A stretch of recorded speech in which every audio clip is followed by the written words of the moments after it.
Hello, what's up beautiful people? It's your girl Tatiana the Brown here. You're welcome back to my YouTube channel. Karibu tena sana. If you're new here, kindly hit that subscribe button.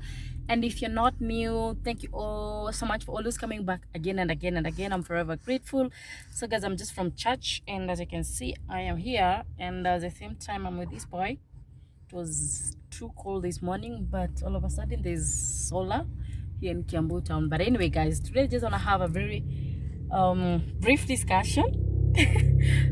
Okay, I almost said praise God. What? Neno liko ndani yangu kweli kweli. Anyway, ningependa kuwakaribisha tena sana katika hii channel yangu. Kama wewe ni mgeni, please nakuomba sana uweze kugonga hiyo kengele iko hapo yenyewe iko ready. Kuna kala ya nyekundu, ndio, si ndio? Ndio tuendelee mbele. Anyway guys, so today I just want to talk to us concerning it's called what? The red alarms when it comes to house help. And also, as in, I have so much to talk about house help, the people we should allow in our houses. You know, I know parents, I understand parents so much. You know, it becomes that point whereby you cannot do everything. You have so much, especially as mom, you know, and your spouse, you have so much, you have kids, you have blah, blah, blah. Personally, I have had currently about 12 house helps. And every one of them come with different things, different dramas, different whatevers. And starting with my first experience, before tanipate moja, I've had Sudanese, I've had Uganda, I've had Luyas, I've had different types of Alfred. Where? Unakula dini doli.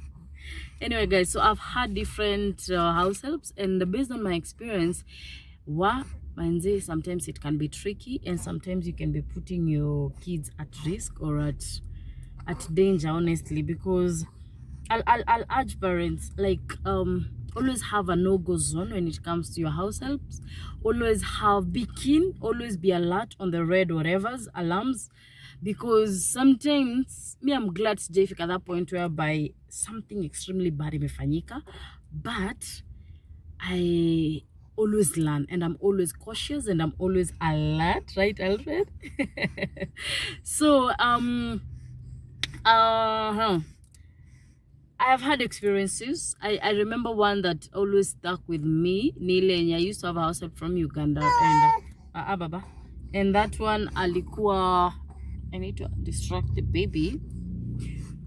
Do you know when I came from the hospital with baby Francis, he was, before afike 6 weeks, I think alikuwa around 3 weeks. So it's story time guys. So I remember I came home and akiwa pressure blah blah blah, anataka kuenda because she has pressure from her parents, she should go back home. Akaongea hivi na pale, unajua. So I had to release her. I tried to talk to her to stay because my wound was so fresh, and I needed help. I really needed help at that time, because pia baby Carissa is there, kumdogo, she needs attention, unajua, clothes are there, nini, I need someone to take care of me, to serve me, to unaona hizo vitu zote. But you know what, this lady had stayed with me for quite some time. She was very good, doing her work very well, and you know, so the way she left me, it really hit, and it made me feel so bad. I was like, how dare she? How can you leave someone at this time? Unajua. So, and you know, I just let her go despite of all the good works she did. Sorry baba, sorry, I'm sorry.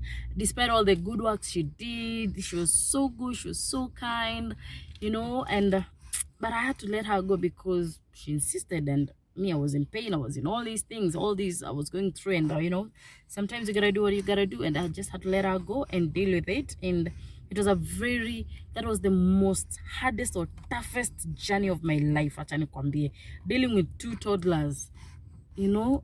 Sikuwa tana a lot of experience with Carissa because she was still young. Alikuwa amefikisha 1 year. She 1 year. Yeah, alikuwa amefikisha 1 year plus, but she was so small, she was just tiny. Unajua, my first ones on behaving, they still need attention, especially for girls and all that. So yeah, that is what happened. And sasa I just released her because she wanted to go. So mwingine nikapata kuwa Msudanese, kawork vizuri, but I think ilifika point whereby I had to release her because alikuwa analeta a lot of issues. She wanted leaves ops every now and then because do this and that. So I just felt so insecure, nikamwacha. Then I got another one, ikakuwa tu issue, and there I'm always this person who likes giving people an opportunity, you know. And I don't just judge from first sight, hata kama unakaaje ama kama unajihandle aje, right Alfred? But you see, a lot of times I always get disappointed. Ooh, Jesus, pole baba, pole pole. Pole